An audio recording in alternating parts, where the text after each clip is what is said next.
네, 안녕하세요. 쉽게 풀어보는 주식 투자 36.5도씨입니다. 네, 정문이 안녕하세요. 네, 우리 복장 스타일 비슷하네. 네, 저는 넥타이 이거 없고. 영상 찍을 때 항상 이거 입고 찍는 것 같아요. 아, 그래? 네, 전문가님도 거의 셔츠 아닌가요? 지금 작업복이라. 작업복. 네. 네, 맞습니다. 네, 오늘은 우리 5G 얘기를 해보려고 합니다. 얼마 전에 이제 삼성전자에서 DC 네트워크랑 뭐 이제 5G 이제 뭐 공급사로 선정이 됐는데 네. 주가에는 또 반영이 잘 안 되는 것 같더라고요. 삼성전자에는 다 안 돼.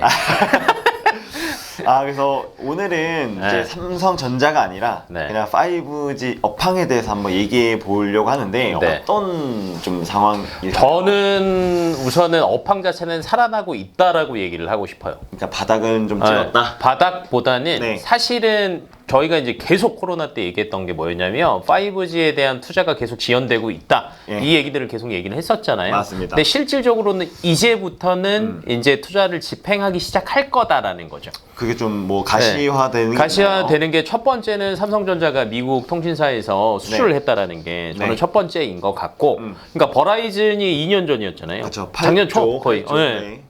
7조 몇 천억인데. 그런가요? 네. 그때 이후로 이제 다시 DC 네트워크가 이제 수주를 했다라는 거고, 네. 그로 인해서 장비주들한테 좋은 환경이 조성이 됐다라는 거. 그다음 두 번째로는 LG에서도 LG. 네, 사실은 이제 5G가 우리가 일반적으로 쓰는 5G 망도 있지만 네. 기업들이나 관공서가 쓰는 5G 망도 따로 있어요. 뭐 이렇게 특화망. 네, 특화망이라고 하는데 이 특화망을 이음 5G라고 얘기를 하거든요. 네. 근데 이제 크게 보면 네이버에서도 이 이음 5G 망을 활용을 하고, 네. 그다음에 SK에서도 활용을 하고, 그다음에 LG CNS라고 LG 그룹에서도 활용을 한단 말이에요. 네. 근데 삼성전자에서는 네이버를 잡았어요. 이제 수주가 됐더라고요. 네, 그죠? 수주가 됐고요. 네. LG에서는 사실은 LG전자가 잡은 건 아니고 네. 에릭슨 LG라고 있습니다. 이게 두 개가 합작사더라고요. 네, 에릭슨이랑 LG전자가 같이 합작을 해서 만든 법인인데 네. 여기도 네트워크 통신 장비를 공급을 하는 업체예요. 에릭슨이 원래 공급을 했잖아요. 네. LG가 같이 사업을 하는 건데 SK를 잡았어. 그쵸. 그리고 LG CNS 하나 남았는데 네. 이걸 삼성전자에 주겠어? LG가? 뭐 앞에 LG가 들어가잖아요. 아예 당연하지. 그럼 당연히 에릭슨 LG한테 주겠지. 네. 그럼 이걸 또 하니까 또 새로운 5G에 대한 것들이 새로 생긴 거야. 이게 이제 네. 제가 그냥 한번 생각을 해보니까 우리가 일반적으로 쓰는 5G 망은 저희가 사실 이렇게 많이 쓰잖아요. 그러니까 수요가 많은데. 그렇지. 트래픽이 쉽게 얘기하면 트래픽이 많고 네. 그러니까 수요도 많아. 네, 그냥 인구가 다 쓰는 거니까. 근데 지금 말씀하신 특화망, 그러니까 이음 5G는 약간 어떤 느낌이냐면 되게 얘네만 쓰는, 그러니까 B2B로. 그 약간 특화되어 있는. 걔네들만 거잖아요. 쓰니까 사실은 기업 입장에서는 그 망을 더 쓰는 거를 활용을 더 좋아하겠죠. 그쵸. 왜 그러냐면 트래픽 자체가 여기보다는 적을 거야. 적을 수 있죠. 네, 그러니까 네. 원래대로 이제 우리가 이제 군대에 있을 때, 네. 그 군대망 뭐라 그랬지? 갑자기 생각이 안 나. 인트라넷. 인트라넷. 네, 네. 그 인트라넷은 사실은 인터넷이 인트라넷에서 나온 거예요. 그건 알고 계시죠? 네네네. 네, 군대망에서 쓰던 망을 이제 일반적으로 쓴 게 인터넷 망이라는 건데 반대로 이제 거꾸로 된 거지. 5G는. 그러네요. 일반적으로 쓰던 거를 관공서나 특화된 망으로 해서 이음 5G로 따로 된 거야. 그러니까 새로 따로 써야지 사실은 트래픽이 적은 거지. 그쵸. 그래서 이 시장이 새로운 플러스가 된 거고요. 그다음에 저는 세 번째는 개화가 되고 있고 이제 다시 뭐 업황이 회복되고 있다라고 말하는 세 번째 이유가 뭐냐면 네. 5G 요금제가 나온 게 사실은 2년 됐어요. 2년, 그쵸. 한참 네, 됐죠. 2년 됐어요. 근데 제가 어제도 핸드폰을 제 걸로 이렇게 쓰는데 LTE 플러스가 더 자주 뜨는 것 같아. 저도 좀 그런 느낌 같습니다. 네, 그럼 거꾸로 제가 2년 동안 5G 요금제를 냈다고요. 네, 그러니까 지금 그 뭐 국회에서도 그렇고 감사에서도 계속 나오는 거는 뭐냐면 야, 니네가 받아가 통신 요금제에 대비해서 망 상태가 너무 안 좋은 거 아니야? 맞아요. 라는 네. 얘기가 계속 나오고 있거든요. 그래서 중간 요금제도 내야 되는 거 아니냐는 맞아요. 말이. 이제 그런 얘기들이 나오니까 결론은 통신사 입장에서는 그런 얘기들을 조금 다운시키려면 어떻게 해야 돼요? 집행해야지. 그쵸, 이제 좀 망 투자해야지. 풀어줘야죠, 화를. 맞아요. 그래서 국내에서도 개인이 쓰는 5G 망도 되살아날 거고, 그다음에 아까 특화된 기업들이 쓰는 망도 되살아날 거고, 네. 그다음에 해외에서도 수주는 집행이 될 거고. 될 거고. 네, 그러니까 우리가 딱 2년 전에 5G가 괜찮을 거다라고 얘기했던 시기가 지금인 거야. 약간 이제 네. 이연돼가지고. 이연이 돼서 코로나 때문에 이연이 돼서 지금 이제 길거리 나가면 마스크 벗고 걸어도 된다라고 네. 했잖아요. 그것처럼 회복이 된 거지 이제. 그쵸. 리오프닝이 정말 된 거지. 그래서 그 이연된 수요가 이제는 살아난다. 투자가 살아난다. 그래서 뭐 특정 장비 업체를 얘기하기에는 애매한 것 같고요. 네. 뭐 RFHIC도 있고, 네. 그다음에 뭐 서진도 있고, 오이도 있고 많아요. 근데 사실은 얘네들 다 나쁘지 않을 거라고 얘기가 되고 있고요. 1분기 실적까지는 사실은 찍힌 건 그렇게 많지는 않습니다. 네. 작년 실적도 그렇게 좋지는 않았어요. 근데 공통적으로 네. 올해 예상 매출액이랑 영업이익은 굉장히 높게 나와요. 올해는 좀 좋아질 거다. 좋아질 거다. 예를 들면 가장 최근에 나온 RFHIC에 대한 리포트를 보면 22년 예상 매출액이 네. 1,800억 정도 되거든요. 1,800억. 작년이랑 비교를 하면 78% 오른 거고요. 네, 영업이익이 330억 정도 예상하는데 작년이랑 비교하면 680%가 올라간다라는 거예요. 작년이 워낙 안 좋았으니까. 워낙 안 좋았으니까 거의 저점이었으니까. 네. 그리고 이제 북미 5G 시장이 이제 버라이즌이 텄고 네. DC 네트워크 나왔고 네. 그러니까 실질적으로 개화가 되기 시작할 거라는 거지. 거라니까. 근데 뭐 RFHIC뿐만이 아니라 다른 업체들도 굉장히 좋아요. 그래서 이제 서진 같은 경우에도 보면은 올해 연간 매출액이요 1조 바라보고 있습니다. 1조 클럽 들어가는 건가요? 네, 1조 클럽 바라보고 있고 영업이익도 1,000억 예상하고 있거든요. 1,000억. 네, 그러니까 영업이익을 기준으로 따지면은 거의 뭐 한 1000% 이상 1000% 이상. 네, 늘어날 거다라고 얘기들을 하고 있다라는 거지. 그러니까 이 규모 자체가 굉장히 커지고 있다라는 거예요. 네, 그래서 저는 지금이 그래도 네. 사실은 오늘 주가 별로 안 좋았어요.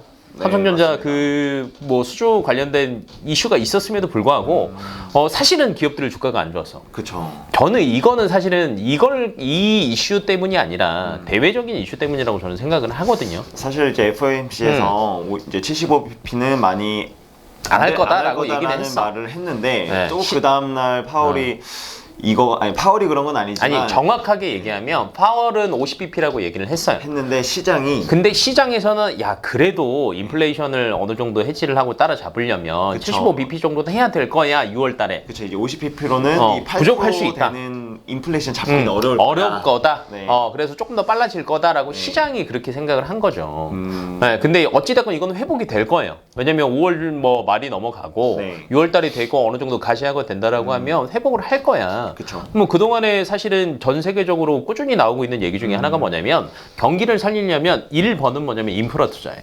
인프라 투자. 인프라 투자에서 가장 많이 하는 거는 건설입니다. 건설. 네, 근데 이제 건설로도 한계가 있고요. 사실은 이제 지금에서는 5G 투자가 기본이라고 보시면 될 것 같아요. 그쵸. 네, 그래서 여기 인프라 투자가 또 들어갈 거라는 거지.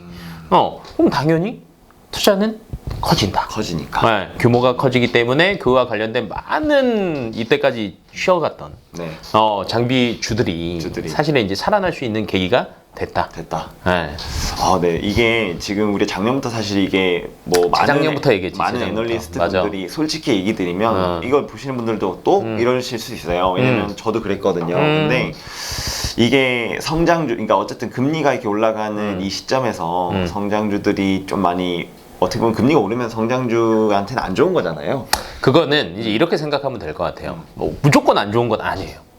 그런가요? 왜 그러냐면 금리가 올랐어도 네. 실질적으로 내 돈 가지고 내가 투자를 하고 내가 뭐 뭔가를 만든다라고 하면 손해 볼 일이 없죠. 빌려 쓰지 않으면. 네. 근데 또 반대로 매출이 그만큼 늘어나면 빌려 쓰더라도 빌려서 공장을 짓더라도 결론은 팔아서 돈이 남으면. 그렇죠. 그래서 사실은 하겠죠. 그렇죠. 사실은 그래서 이 매출이 얼마나 커지는가가 사실은 더 중요한 거야. 네, 금리는 그 다음이고. 네. 그래서 2차 전지가 성장주임에도 불구하고 사실은 별개잖아요. 정말 많이 가잖아요. 딴 애들 못 가도 에코프로는 가요. 에코프로 BM도 가요. 가더라고요. 네, 어쩔 수 없어. 그리고 떨어질 때도 많이 안 떨어져. 그러니까 그건 거예요. 매출이 그만큼 얘들은 받쳐줄 거다. 그러면 얘네들도 마찬가지라는 거죠. 5G 장비 주들도. 어쨌든 지금 좀 대외적인 악재라던가 금리 인상으로 인해서 좀 떨어질 수는 있지만 결과적으로 이런 거는 좀 해결될 거고 해결된다. 나중에는 결국엔 좀 갖고 있는 사람이 좀 수익을 얻지 않을까. 그때 사면 늦는다 이거지. 그렇죠. 지금 바닥 끼고 있을 때 사야지. 그렇죠. 이 그러면 정말 어떻게 보세요? 5월달, 5월 이제 뭐 이제 6일, 7일 지나가고 있는 이 시점에서 이제 곧 중순인데 5월달에 저는 괜찮을 것 같아요. 바닥을 그러니까 5월달에 좀 사야 될까요? 저는 5월이 사실은 5월은 파는 달이라고들 얘기들을 많이 하는데 셀인 메이라고 하더라고요. 근데 저는 반대인 것 같아요. 지금은. 왜냐면 3월, 4월 계속 팔았잖아요. 사실 올해는 올라간 적이 별로 없어요. 이 올 초에만 예. 잠깐 올라갔고, 그쵸. 예. 근데 이제 지금 외국인들이 계속 팔았잖아요. 그렇죠. 예. 근데 거꾸로 외국인들도 우리나라 걸 계속 팔 수는 없어요. 그렇겠죠. 왜냐면 언젠가. 다른 나라들 개발도상국이나 신흥국들에 비하면 사실은 우리나라가 굉장히 안정된 실적을 내는 나라거든요. 그렇죠. 예. 네, 근데 환율 때문에. 근데 환율이 우리만 올랐어? 다른 나라들도 다 동일해. 그렇죠. 네, 그렇게 따지면 외국인의 입장에서 보면은 그래도 그 중에서 실적이 제대로 나올 놈들을 고른다라는 거지. 그러면 흔히 크게 보면 실적이 나오고 성장주들 중에서 네. 2차 전지 중국 아니면 우리나라인데 중국 거 사겠어요? 아니죠. 안 하겠지. 중국이랑 맨날 싸우고 있는데 반도체. 어차피 대만이랑 뭐 맨날 얘기하고 있어. 우리나라 거 사겠지. 그쵸. 근데 이제 뭐 다시 얘기하자면 5G. 중국 거 때리니까 우리나라 거 올라가는 거 아니야. 그쵸. 우리나라 거 사겠지. 그러면 외국인의 보유 비율이 전반적으로 보면 많이 빠지기는 했으나 네. 분명히 저는 5월 달이 바닥이라고 봐요. 그러면 다시 사겠지. 다시 사겠죠. 사고 팔고는 반복을 해야 되니까. 그쵸. 한국을 버릴 수는 없잖아. 맞습니다. 미국이랑 우리나라랑 싸운 것도 아니고 그러면 비중은 다시 늘어나야 된다. 그러면 외국인들이 어떤 걸 비중을 늘릴 거냐라는 걸 따져봤을 때 저는 5G랑 5G랑 2차 전지는 무조건 들어간다라고 봐요. 네. 2차 전지, 네. 소재. 네. 뭐 소재 장비 다 나쁘지 않죠. 왜 캐파 증설할 때 장비가 또 따라간다라고 얘기했잖아요. 네. 네. 근데 이제 2차 전지는 이미 그래도 많이 올랐잖아. 네, 맞습니다. 근데 5G는 아직 싸잖아. 네. 네, 이렇게 간만에 목소리를 크게 해보기는 또 처음이네요. 이렇게 열정적으로 얘기하신 게 네, 간만이네. 네, 어쨌든- 안타까워가지고. 그죠. 5G. 진짜 애증의 5G 우리 네, 좀 갔으면 좋겠고 네. 뭐 전문가님 말씀하신 것처럼 5월 달은 한번 좀 지켜봤으면 좋을 것 같고 저도 조금은 담아보려고 눈치 하는데 봅시다. 너무 네. 많이 사실 오늘 빠지는 거 보고 좀 무섭긴 쫄았지. 하더라고요. 예, 쫄았죠. 네. 근데 항상 이럴 때 쫄아서 안 사면 또 나중에 후회해. 하루 막 급등을 그럼요. 하는 날이 있더라고요. 그럼 다음 주 그쵸. 다음 주 놀입니다. 저는 개인적으로 이제 2차 전지 소재 5G 기판 쪽 한번 좀 보고 있는데 기판은 사실 오늘 심택 많이 팔았거든요. 네, 최근에 기관들이 열심히 팔아요. 왜? 신택이 많이 올랐잖아요. 많이 올라서 그렇죠. 차익 실현을 한 거지. 한 거죠. 예. 네. 뭐 이제 지금 들어가는 건 좀 지금 그렇고 들어가는 조금 더 빠질 거야. 더 빠질 때 그때. 그때 네. 네 아무튼 지금 이런 대외적인 악재 그리고 또 금리 인상 어쨌든 5월달 막 다 팔라고 하지만 또 5G만 봤을 때는 너무 저점이기 때문에 한번 들어가 보면 남들 좋겠다라는 팔때 사야지. 취지로 말씀을 드린 거고요. 뭐 이제 추천주는 아니지만 그래도 서진 시스템, 뭐 오이 솔루션, 근데 이거 다 아는 업체들이라. RFHIC 정도 네. 한번 관심 있게 보자라고 말씀해 주신 것 같습니다. 네, 그래서 오늘 5G 괜찮다, 갈 거다라기보다는 이제 업황이 좋아지고 있다. 할 수 있는 상황이 마련이 됐다. 마련됐다 정도 네. 정리를 하고 영상을 좀 마무리해 보도록 하겠습니다. 네. 네, 오늘도 시청해 주셔서 대단히 감사합니다.